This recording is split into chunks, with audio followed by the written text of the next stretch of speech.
Hello, welcome friends once again in our next lecture.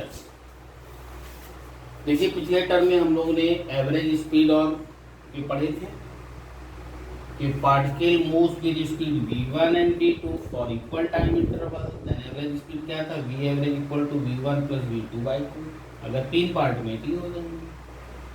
अगर particle equal distance चल रहा है with speed v1 and v2 से, then average speed ये, ठीक है ना। अगर तीन वाले टर्म थे तो अलग ही बताया था। तो पिछले दो वीडियो से हम लोग क्वेश्चंस ले रहे हैं, तो आज की वीडियो में भी हम लोग एवरेज स्पीड और एवरेज वेलोसिटी के क्वेश्चंस कैलकुलेट करेंगे, ठीक है ना। तो चलिए पहले क्वेश्चंस में बढ़ते हैं। आज हम लोग आज की वीडियो के हिसाब से नोट कर लीजिए, इसको रिमाइंड कर लीजिए, फिर आगे बढ़ेंगे। तो आज की वीडियो का पहला जो क्वेश्चन है, कह रहा है कि particle is moving from point A to point B, है ना, with speed of 60 kilometre per hour and return by, यानी बी से ए की तरफ आया है with speed of 40 kilometre per hour. हमको एवरेज स्पीड निकालना है। यानी कहने का मतलब ए पॉइंट इधर है और बी पॉइंट इधर है, ठीक है ना। तो जब ये इससे जा रहा है तो जाने में v1 कितना है, 60 किलोमीटर पर आवर, और रिटर्न हो रहा है तब स्पीड कितना है, v2 equal to 40 kilometre per hour. तो कहने का मतलब a से b गया है 60 किलोमीटर पर आवर से, और b से a आया है 40 किलोमीटर पर आवर से। हो सकता है एक शहर से दूसरा शहर भी हो, या हो सकता है कि घर से दुकान भी हो तुम्हारे, मार्केट भी, और मार्केट से रिटर्न, कुछ भी क्वेश्चन हो सकता है। तो अपन ने जनरल क्वेश्चन लिया है। तो इसमें पूछ रहा है कि एवरेज स्पीड क्या रहेगी। तो भाई साहब इसमें देखा जाए ए से बी जाने में और बी से ए आने में टाइम तो अलग अलग होगा, क्योंकि स्पीड अलग अलग है, लेकिन क्या चीज सेम है, डिस्टेंस सेम है। जब डिस्टेंस सेम है तो फिर ये वाले फार्मूले लगते हैं। दूसरा वाला जो पॉइंट बताया था कल की वीडियो में आपको, ये लगेगा। तो वी एवरेज कितना हो जाएगा, यानी कि एवरेज स्पीड, ठीक है ना बेटा। तो क्या आएगा, 2v1 v2, यानी ऊपर अगर याद भूल जाते हो तो ऊपर प्रोडक्ट, नीचे समेशन, ठीक है। अब यहाँ पर v1 कितना है, 2 into 60 into 40 divided by 60 plus 40। तो क्या लिख सकते हैं, 2 इंटू 60 इंटू 40 डिवाइडेड बाई 100। एक जीरो, इससे क्या एक जीरो, इससे क्या मल्टीप्लाई कर दो, कितना आ जाएगा, 6 2 जा 12, 12 4 जा 48 kilometre per our. Most of the student in दोनों को जोड़ देंगे, 60 और 40 बटे कर देंगे 50। गलत, क्योंकि इसमें डिस्टेंस सेम है, टाइम सेम नहीं। अगर टाइम सेम होता कि 60 kilometre for same time and return for the same time, तब लगा देते, तब 50 किलोमीटर, ठीक है ना। अब इसी का अगला क्वेश्चन हो सकता है कि एवरेज हमको सेम क्वेश्चन में सेम सब डाटा दिया, मान लो एवरेज स्पीड की जगह पूछते एवरेज वेलोसिटी पूछ रहे, क्या बोलते हैं, एवरेज वेलोसिटी। तो अब यहाँ पे देखो, अगर सेकेंड पार्ट के लिए हम लोग एवरेज वेलोसिटी देखेंगे, तो भाई साहब जहां से चला था वहीं रिटर्न आ गया, तो डिस्प्लेसमेंट क्या आएगा, 0 आएगा कि नहीं आएगा। डिस्प्लेसमेंट कितना आएगा, 0, क्योंकि भाई साहब जहां से चले जहां पे पहुंच गए, ठीक है ना। तो इस केस में एवरेज वेलोसिटी क्या होगा, जब डिस्प्लेसमेंट ही 0 है तो एवरेज वेलोसिटी भी क्या होगी, 0। कहने का मतलब इस केस में अगर एवरेज वेलोसिटी निकालते हैं तो वो 0 आएगा, एवरेज स्पीड 0 नहीं होगी बल्कि 48 किलोमीटर। समझ में आया क्वेश्चन बेटा। दो क्वेश्चन करा दिए इसी में, ये आपको स्पीड का भी और वेलोसिटी का भी। एनी कंफ्यूजन नहीं होना चाहिए, डायरेक्ट लिखा हुआ भी है, उसी हिसाब से लगाया है, ठीक है ना। अब हम लोग जो प्रॉब्लम्स में बढ़ेंगे वो थोड़ा सा ट्रिकी है ना। इसको नोट करिए, फिर अगले प्रॉब्लम्स में बढ़ते हैं। हाँ बेटा, अब हम लोग अगली एक प्रॉब्लम में बढ़ते हैं, है ना, दोनों का मिक्स ले लेगा। ए particle is travel half distance of its journey, मतलब कोई ए से मान लो यहाँ तक गए, मान लो बी तक गया है, कहीं पर भी गया, मान लो डिस्टेंस कितनी है, एक्स है, ठीक है ना, या एस है, कुछ भी मान सकते हैं। इसमें कह रहा है कि आधी डिस्टेंस, यानी मान लो कोई आधी डिस्टेंस सी पॉइंट पर है, तो आधी डिस्टेंस कह रहा है कि जर्नी की किस स्पीड से फ्लो कर रहा है, 15 मीटर पर सेकेंड, यानी कि यहाँ पर जो स्पीड है वो 15 मीटर पर सेकेंड है, आधी डिस्टेंस, आधा गया।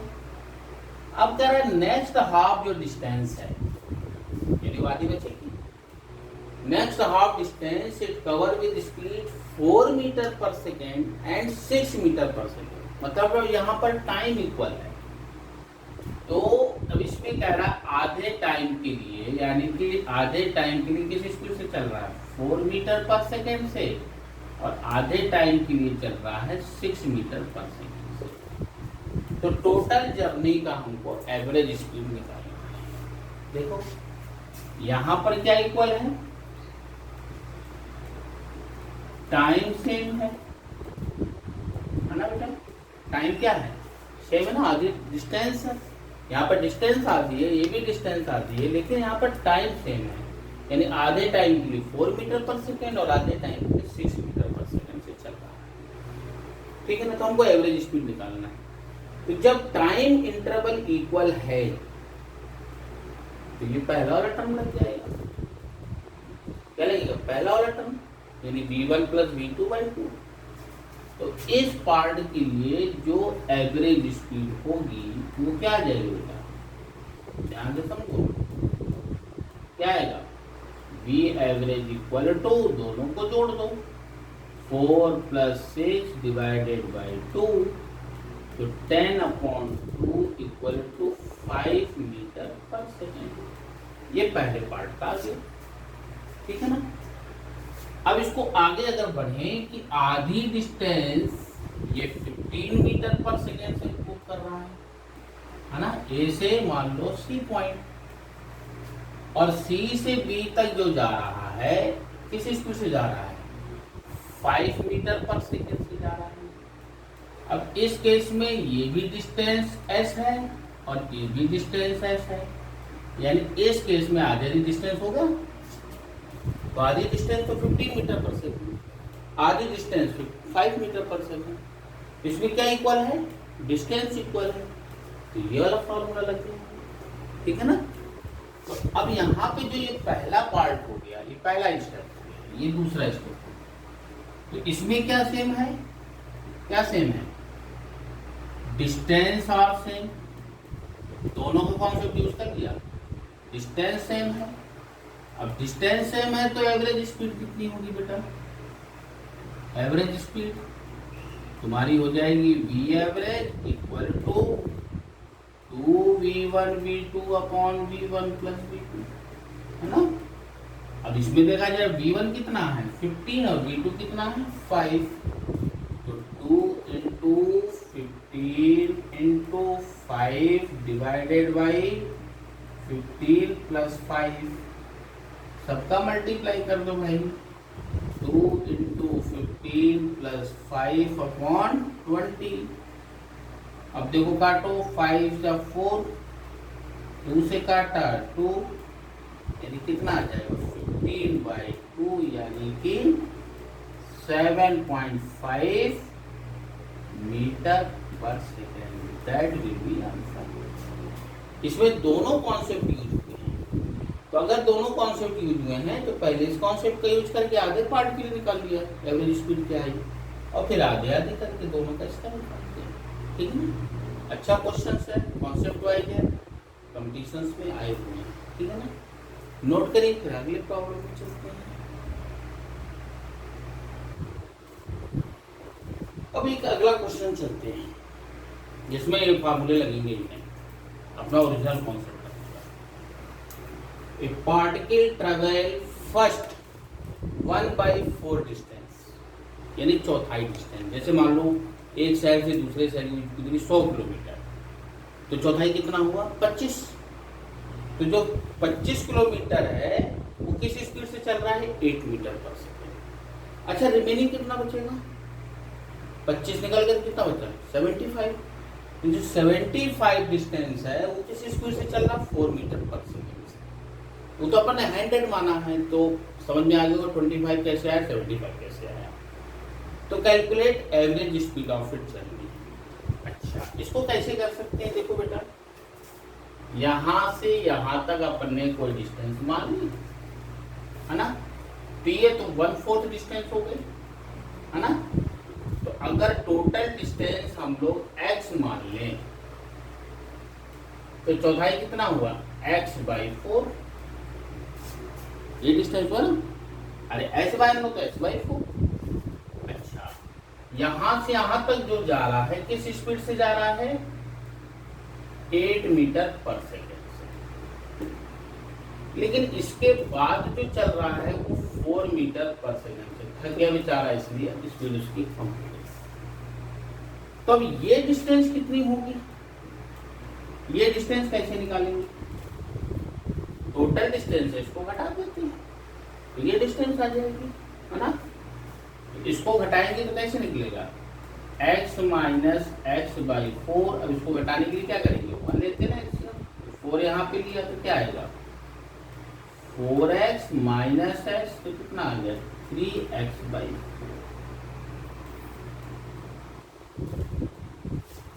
है ना। अरे तो 1/4 और एक 3/4 हो गया, ठीक है। तो अब इस केस में हमको एवरेज स्पीड निकालनी है, ठीक।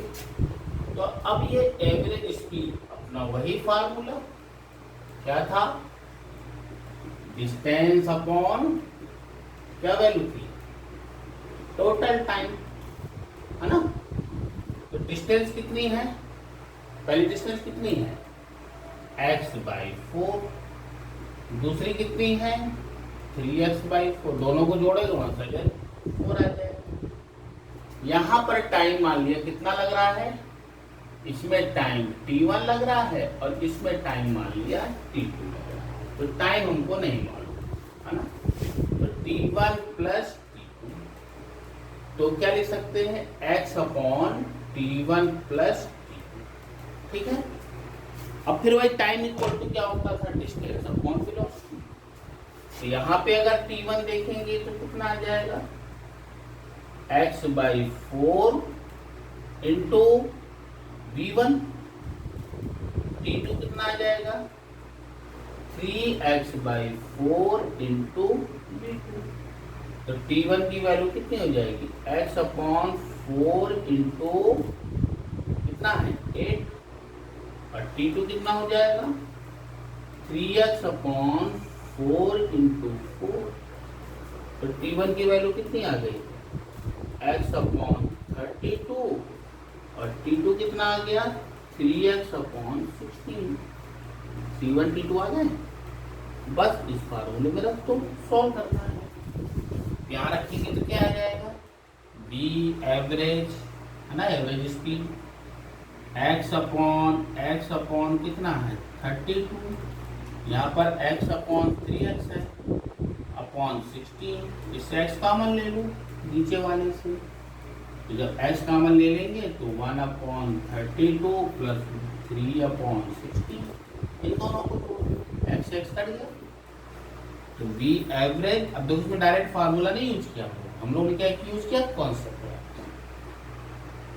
तो 1/32 प्लस 3/16, एलसीएम ले लो बेटा, इसमें क्या एलसीएम आएगा 32, डिवाइड करेंगे 1, इसकी करेंगे 2 बार जाएगा, 2 3 जा 6। अब ये 32 ऊपर चला जाएगा, तो बी एवरेज इक्वल टू 32/7, ठीक है 32/7, दैट विल बी आंसर। या इसको और सॉल्व कर लो, नहीं तो समझ में आया बेटा प्रॉब्लम पूरी। हर टाइप के एवरेज स्पीड एवरेज वेलोसिटी के करा रहे हैं हम लोग। ठीक है ना। नोट करिए, फिर एक प्रॉब्लम और करा लेते हैं हम लोग ताकि और कॉन्सेप्ट क्लियर हो जाए। अभी अगले टाइप का करा है ना। A particle is moving along circular path with constant speed 11 kilometre per hour, then calculate average velocity and v। देखो ऐसे चला है ना, यहां से ए से बी कर गया, इस स्पीड से गया है भाई साहब। अब इसकी रेडियस कितनी दी हुई है, ये मान ले आर दी हुई है, ठीक है ना। इसका पूछ रहा एवरेज वेलोसिटी। एवरेज वेलोसिटी में क्या ले सकते हैं, डिस्प्लेसमेंट, यानी कि डिस्प्लेसमेंट कितना होगा यहां से यहां तक। तो अगर यहां पे देखा जाए तो डिस्प्लेसमेंट कितना हो गया 2r, तो r अपने को मालूम नहीं है तो 2r हो गया, ठीक है ना बेटा, क्लियर। टाइम कितना लगेगा, टाइम कैसे निकालेंगे बेटा, टाइम इक्वल टू क्या होता है, डिस्टेंस अपॉन स्पीड, है ना। डिस्टेंस कितना है, ये कितना डिस्टेंस होगा, पाई आर, स्पीड कितना दिया है 11 किलोमीटर पर आवर, ठीक है ना। तो कहने का मतलब पाई आर बाई 11 बाई सर्कमफ्रेंस है ना, तो आधा है तो कितना हो गया पाई आर। तो यहाँ पे अगर पाई की वैल्यू रखें 22/7 इंटू 11 इंटू आर, 11 से कट जाएगा 2, तो कितना आएगा टाइम 2r/7, ये आ गया टाइम। डिस्प्लेसमेंट कितना है बेटा 2r, ठीक है। तो क्या आ जाएगा, इसीलिए एवरेज वेलोसिटी कितनी हो जाएगी, एवरेज वेलोसिटी कितनी आ जाएगी, डिस्प्लेसमेंट अपॉन टाइम। डिस्प्लेसमेंट कितना है 2r, टाइम कितना है 2r/7, तो कितना आ जाएगा 7 kilometre per our, that will be answer, ठीक है बेटा, क्लियर। लिख लीजिए, फिर अगले प्रॉब्लम करा लेते हैं, 2 प्रॉब्लम्स और हैं वो भी करा लेते हैं हम लोग। बेटा ये क्वेश्चन जो दिया है हम लोग इसको याद रखना भाई अभी, है ना, अप टू वेक्टर चैप्टर जब तक नहीं पढ़ेंगे, है ना, बस इतना। ए particle is moving in a circle with constant speed when travel angle theta. जैसे देखो बेटा, जैसे कोई सर्कल है ना, ये इसका सेंटर है, मान लो यहाँ से चलना शुरू हुआ, मान लो A पॉइंट से, और ये गया B पॉइंट तक, यहाँ तक चला गया। तो कह रहा है ये एंगल कितना बना रहा है, थीटा एंगल बना रहा है, ठीक है ना, ये सेंटर हो गया। तो पूछ रहा है कि then calculate magnitude of change in velocity, है ना। तो चेंज इन वेलोसिटी यहाँ पर स्पीड मान लें कितनी है vi, यहाँ पर कितनी हो गई vf माने फाइनल, है ना। तो चेंज इन वेलोसिटी मतलब क्या निकालना है, चेंज इन वेलोसिटी,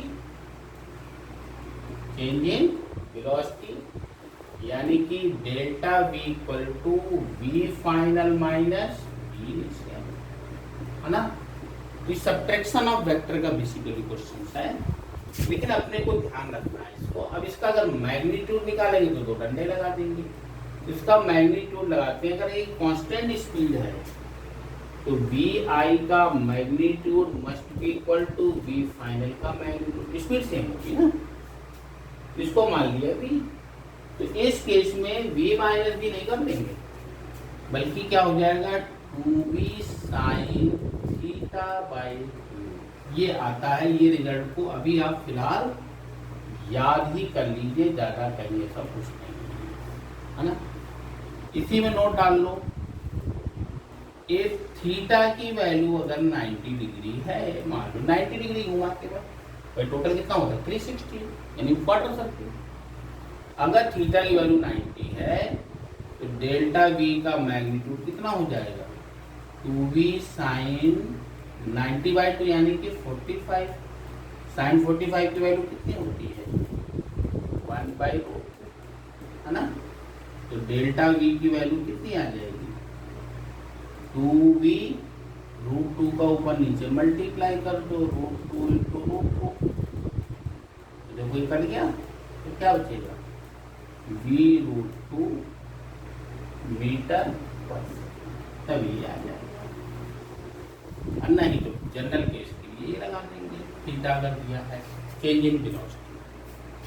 अगर इसमें डिस्प्लेसमेंट पूछता है सपोज दैट यहाँ से यहाँ तक डिस्प्लेसमेंट अगर पूछता है कितना होगा ठीक है ना, तो हम लोग ये हो जाएगा डिस्टेंस अगर ये r रेडियस है तो 2r sin θ/2 यानी कि अगर इसी केस में डिस्प्लेसमेंट पूछता है ये भी वेक्टर से ही निकलेगा बेटा ना, कितना आएगा 2r sin जितना भी एंगल बनना उसका हाफ यानी कि इन दोनों रिजल्ट्स को आप ध्यान रखिए, बाकी ऐसा कहीं कुछ नहीं है। नोट कर लीजिए एक प्रॉब्लम आपको लास्ट प्रॉब्लम ले लेते हैं ठीक है ना, नोट करिए। अब हम लोग एक चेंज इन वेलोसिटी का क्वेश्चन लेते हैं। इसमें कह रहा है car is moving with speed 6 metre per second along east direction. तो अपने को डायरेक्शन तो मालूम नहीं थी बेटा, ये कौन सी डायरेक्शन होती थी नॉर्थ, ये कौन सी साउथ, ये कौन सी ईस्ट, ये कौन सी वेस्ट। तो कह रहा है कि ईस्ट की तरफ गया यानी कि 6 मीटर पर सेकंड से बना दिया तो डिस्टेंस चलाओ। फिर कह रहा है with speed of move with speed of 8 metre per second along north, यानी यहाँ पे कितना है 8 मीटर पर सेकंड, यानी ये क्या हो गया v1 और ये क्या हो गया v2, लेकिन डायरेक्शन दोनों की अलग अलग है बेटा। अच्छा तो पहला ईस्ट की तरफ गया यानी कि कौन सा एक्सिस होगा एक्स एक्सिस, इसको आई कैप मान सकते हैं, इसको क्या मान सकते हैं जे कैप, आपको बताया था ना डायरेक्शन नियर अराउंड वेक्टर्स। तो इसमें v1 की वैल्यू कितनी आ जाएगी 6 आई कैप, v2 कितना आ जाएगा 8 जे कैप है ना। अब हमको निकालना है चेंज इन वेलोसिटी यानी कि final velocity minus initial velocity. तो देयरफॉर चेंज इन वेलोसिटी क्या हो जाएगा delta v equal to v2 minus v1। ठीक है, v2 कितना है 8j माइनस 6i, ये आ गया चेंज इन वेलोसिटी। अब क्योंकि क्वेश्चन पूछ रहा मैग्नीट्यूड है ना, तो मैग्नीट्यूड निकालना ये निकालना पड़ेगा अपने को, ये डेल्टा भी बता देगा। तो क्या लगा फिर पाइथागोरस लगा दो, या तो इसमें कर सकते हैं मैग्नीट्यूड निकालने के लिए पाइथागोरस लगाया भाई ये इधर 90 डिग्री एंगल है तो ये परपेंडिकुलर ये बेस हाइपोटेन्यूज निकालना है। तो क्या आ जाएगा अंडर रूट में 8 स्क्वायर प्लस 6 स्क्वायर कितना हो जाएगा 64 प्लस 36 यानी कि 100 का अंडर रूट कितना होता है 10 मीटर पर। ओके, तो हम लोग ने जो अभी 2-3 वीडियो में देख रहे हैं तो एवरेज स्पीड और एवरेज वेलोसिटी के पढ़ कर रहे थे है ना। जितने टाइप के क्वेश्चंस बनते हैं जो कंपटीशंस में आए हैं सभी को अपन लोग ने लिया है कि को कॉन्सेप्ट समझाया। हाँ कुछ क्वेश्चंस हैं जैसे लास्ट वाले ये वेक्टर वगैरह पढ़ने के बाद तब समझ में आते हैं, क्योंकि फिजिक्स के सभी चैप्टर एक दूसरे से अटैच है ना, इंडिविजुअल नहीं कर सकते, इसमें यूज नहीं होगा ये यूज नहीं होगा। इसके बाद हम लोग का शुरू होगा इंस्टेंटेनियस स्पीड और इंस्टेंटेनियस वेलोसिटी। वो थोड़ा सा मैथमेटिकल है लेकिन उसको पढ़ने के लिए पहले हमको डिफरेंशिएशन और इंटीग्रेशन के बारे में जानना जरूरी है, नहीं तो हमको इंस्टेंटेनियस नहीं आएगा। तो अगले वीडियो में हम लोग इंस्टेंटेनियस स्पीड और इंस्टेंटेनियस वेलोसिटी के बारे में बताए थे, फिर हम लोग डिफरेंशिएशन और इंटीग्रेशन मैथमेटिक्स का पार्ट पढ़ाएंगे ताकि आपको उसके भी क्वेश्चंस लगाने इजीली आ जाए। ठीक है ना। तो अगले वीडियो में हम लोग इंस्टेंटेनियस स्पीड और इंस्टेंटेनियस वेलोसिटी का पार्ट पढ़ेंगे। इंस्टेंटेनियस क्या होता है उसके बारे में पूरा डिटेल में आपको पहले बताएंगे, फिर डिफरेंशिएशन इंटीग्रेशन आपको बाय वीडियो हम लोग करते जाएंगे और उसको आपको क्वेश्चन भेजेंगे, आप उसको सॉल्व करेंगे। फाउंडेशन बैच में मैंने डिफरेंशिएशन इंटीग्रेशन पढ़ाया हुआ था, उसके बेस में क्वेश्चन भी दिए हुए थे, तो वही क्वेश्चन हम लोग रिपीट करेंगे, ऐसा कुछ भी नहीं है। जो उन्होंने पढ़ा उनका रिवीजन हो जाएगा, जो नए बच्चे हैं उनका अच्छे से हो जाएगा। ठीक है, तब तक के लिए थैंक यू। मिलते हैं कल के वीडियो में इंस्टेंटेनियस स्पीड और इंस्टेंटेनियस वेलोसिटी का क्या होता है वो सब चीज़ें आगे आएंगी। तब तक के लिए थैंक यू।